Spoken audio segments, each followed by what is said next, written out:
हरे कृष्णा। राधे राधे। आज की कथा दुबड़ी साते।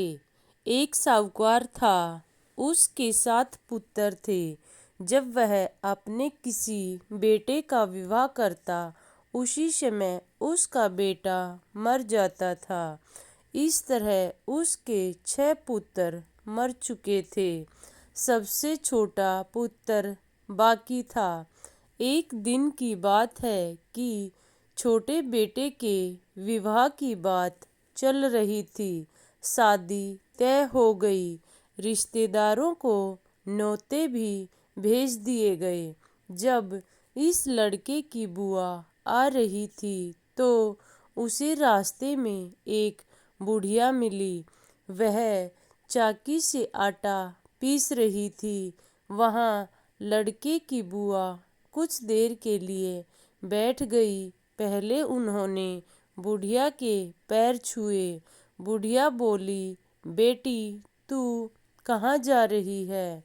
जब उसने सब हाल कह सुनाया तब बूढ़ी औरत ने कहा, वह तो घर से निकलने पर दरवाजे से दबकर मर जाएगा। अगर वहाँ से बच गया तो रास्ते में बारात रुकेगी, वहाँ एक पेड़ गिर जाएगा। पेड़ के गिरने पर वह मर जाएगा। यदि वहाँ से भी बच गया तो ससुराल में दरवाजा गिरने से दुर्घटना हो जाएगी। ऐसे करके उसका जीवन अंत समाप्त हो जाएगा।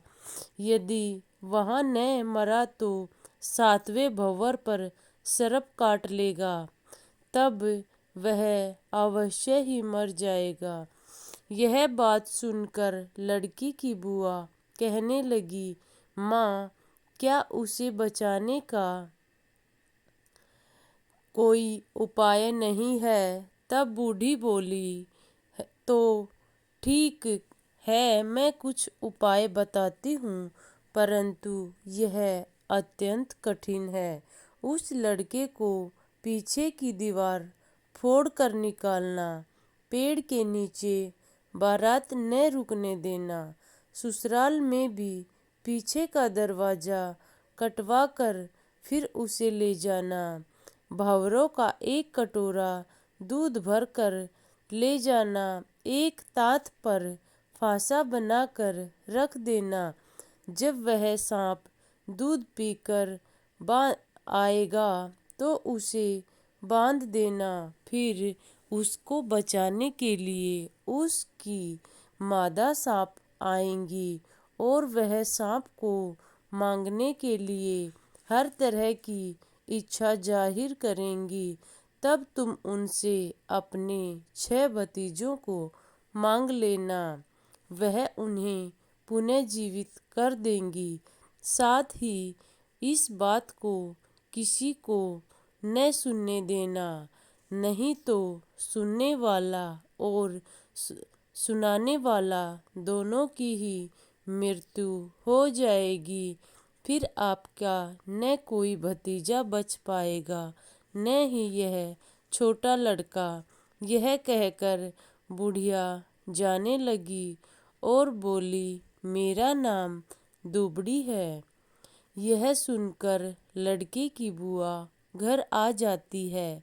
जब बारात जाने लगती है, वह मार्ग को रोककर खड़ी हो गई और कहने लगी, पीछे से दरवाजा बना लो। पीछे के दरवाजे से लड़के को निकालना। घर का पुराना दरवाजा गिर गया है। यह सब कुछ ही देर पश्चात कहने लगे, बुआ जी ने जो किया बहुत ही अच्छा किया। जब बारात चली तो बुआ जी ने भी उनके साथ जाने का निश्चय किया। सबने मना कर दिया।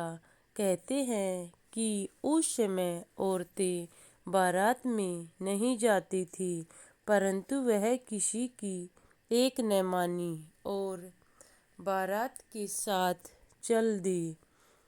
जब रास्ते में बारात ने निश्चय किया कि इस स्थान पर कुछ देर के लिए सभी विश्राम करेंगे। तब लड़के की बुआ जी सामने आई और उन्होंने स्पष्ट मना कर दिया कि यहाँ किसी को नहीं रुकने दिया जाएगा।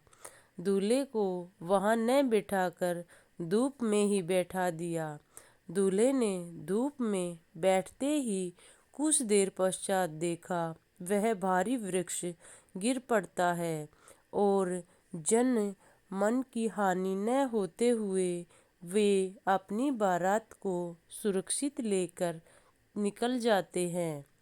यह सब देखकर सभी बुआ की बड़ाई करने लगे कि बुआ जी ने जो किया बहुत अच्छा किया, नहीं तो यहाँ किसी न किसी को चोट अवश्य लगती। जब बारात वहाँ से चलकर ससुराल में पहुँची तो उन्होंने जैसे ही स्वागत के लिए दूल्हे और बारात को आगे बुलाया, तब बुआ जी ने स्पष्ट मना कर दिया कि हम सामने वाले दरवाजे से बिल्कुल नहीं जाएंगे। अगर आपको अपनी बेटी की शादी करनी है तो हमें वहाँ पीछे के दरवाजे से बुलाना होगा। सभी लोग बड़े चिंतित हुए, परंतु लड़की वालों को तो उस समय पर यह शर्त माननी ही पड़ी और उन्होंने पीछे के दरवाजे से लड़के को अंदर बुलाया। बारात भी सामने वाले से दरवाजे से अंदर आने ही वाली थी, उससे पहले ही सामने का दरवाज़ा गिर पड़ता है। तब सभी लोग बड़े हैरान होते हैं और बुआ जी से कुछ न कुछ तरह तरह की बातें पूछने लगते हैं। अब समय उस भावरे का था जो उस दूल्हे पर अकाल मृत्यु की तरह मंडरा रहा था। जब वहाँ जाने का समय होता है तो बुआ जी ने कहा, एक कटोरा कच्चा दूध लाओ और तांत का फांसा बनाकर यहाँ रख दो। जब वहाँ भंवर पड़ने लगा तभी एक सर्प वहाँ आता है और बुआ जी ने सर्प के सामने दूध का कटोरा रख देता है। जैसे ही सर्प दूध को पी रहा था, उसी समय तात का फांसा बनाकर बुआ जी उस सांप को बांध देती है।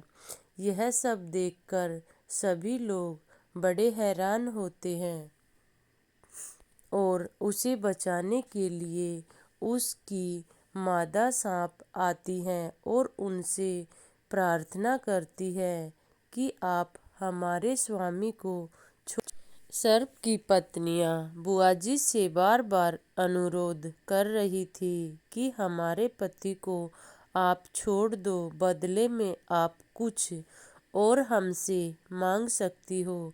इसी मौके की तलाश में तो बुआ जी थी। उन्होंने कहा, मेरे 6 भतीजों को जीवित कर दो और 7वें की भी जान बख्श दो। मैं अपने 7 भतीजों को सुरक्षित चाहती हूँ। यह सब सुनकर सर्प की पत्नी ने उन्हें आशीर्वाद दिया कि आपके 6 और 7वां भतीजा भी सुरक्षित रहेगा। इनकी मैं जीवन वापस लौटाती हूँ। इस तरह से उन्होंने अपने 7 भतीजों का जीवन दान मांग लिया और 7वें का विवाह करके सुरक्षित घर वापस लौट गए। इस पर लड़के की बुआ ने 7वीं के दिन दुबड़ी की पूजा करवाई और कहा, इसी दुबड़ी माता की वजह से मेरे 7 भतीजे सुरक्षित हैं। इस तरह कहते हैं, जो भी माता दुबड़ी की पूजा पाठ करते हैं उनके भाई और भतीजे सदा सुरक्षित रहते हैं। माता उनकी लंबी उम्र लगाती है। इस तरह हम सभी को माता दुबड़ी का व्रत और पूजा विधि बड़े ध्यान से करना चाहिए। यह भादो सुदी को आती है। इस दिन दुबड़ी की पूजा एक पट्टे पर सर्पों और लड़कों की चित्र बनाकर एक मटका और औरत का चित्र बना लेते हैं। उसके सामने चावल, दूध, रोली, आटा, चीनी मिलाकर लोई बनाकर उसकी पूजा करते हैं।